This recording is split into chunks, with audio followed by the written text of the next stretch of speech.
पौष पुत्रदा एकादशी व्रत कथा। धर्मराज युधिष्ठिर कहने लगे कि हे भगवान, आपने पौष कृष्ण एकादशी अर्थात सफला एकादशी का महात्म्य बताकर बड़ी कृपा की।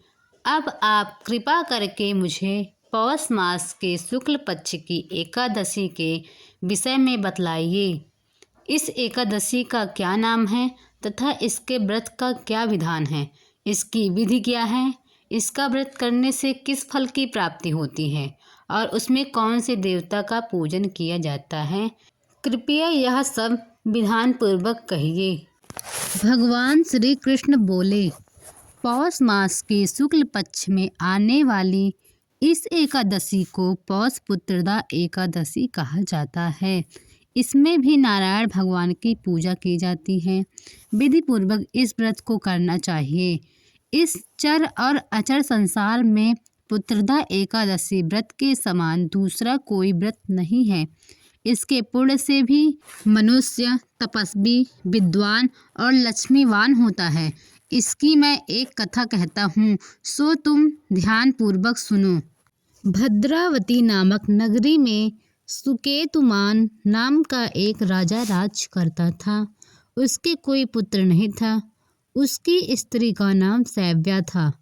वह निपुत्री होने के कारण सदैव चिंतित रहा करती थी।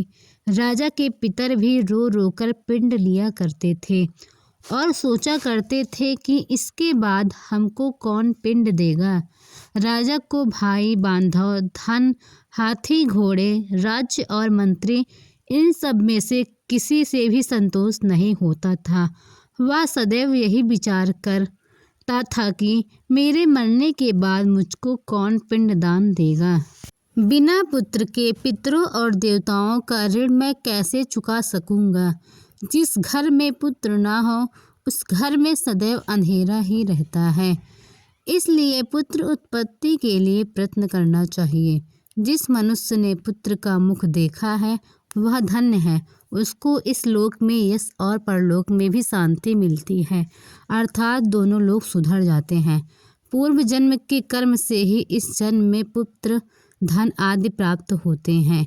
राजा इसी प्रकार दिन रात चिंता में लगा रहता था। एक समय तो राजा ने अपने शरीर को त्याग देने का निश्चय किया, परंतु आत्मघात को महान पाप समझकर उसने ऐसा नहीं किया। एक दिन राजा ऐसा ही विचार करता हुआ अपने घोड़े पर चढ़कर वन को चल दिया तथा पक्षियों और वृक्षों को देखने लगा। उसने देखा कि वन में मृग, बाघ, सुअर, सिंह, वानर, सर्प आदि भ्रमण कर रहे हैं।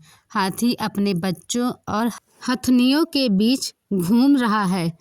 इस वन में कहीं तो गीदड़ अपने कर्कश स्वर में बोल रहे हैं, कहीं उल्लू ध्वनि कर रहे हैं।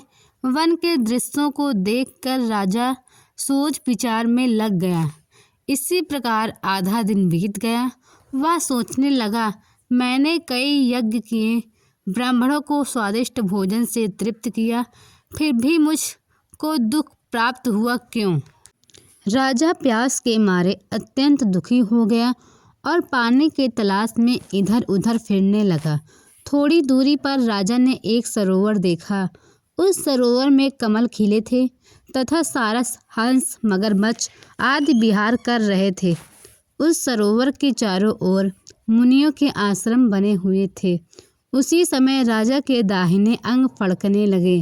राजा शुभ शकुन समझकर घोड़े से उतरकर मुनियों को दंडवत प्रणाम करके बैठ गया। राजा देखकर मुनियों से कहा, हे राजन, तुमसे अत्यंत प्रसन्न हूँ।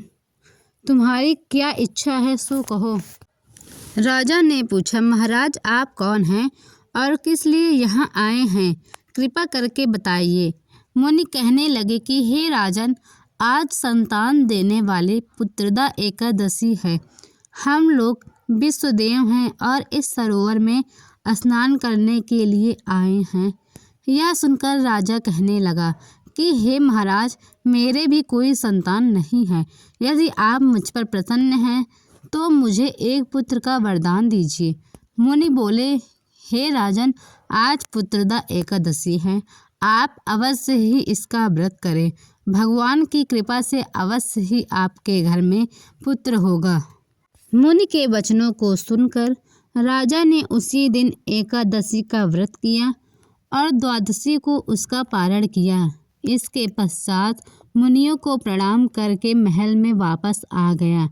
कुछ समय बीतने के बाद रानी ने गर्भ धारण किया और 9 महीने के बाद उसके एक पुत्र हुआ।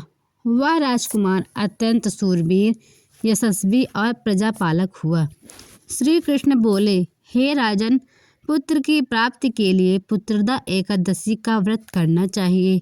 जो मनुष्य इस महात्म्य को पढ़ता या सुनता है उसे अंत में स्वर्ग की प्राप्ति होती है।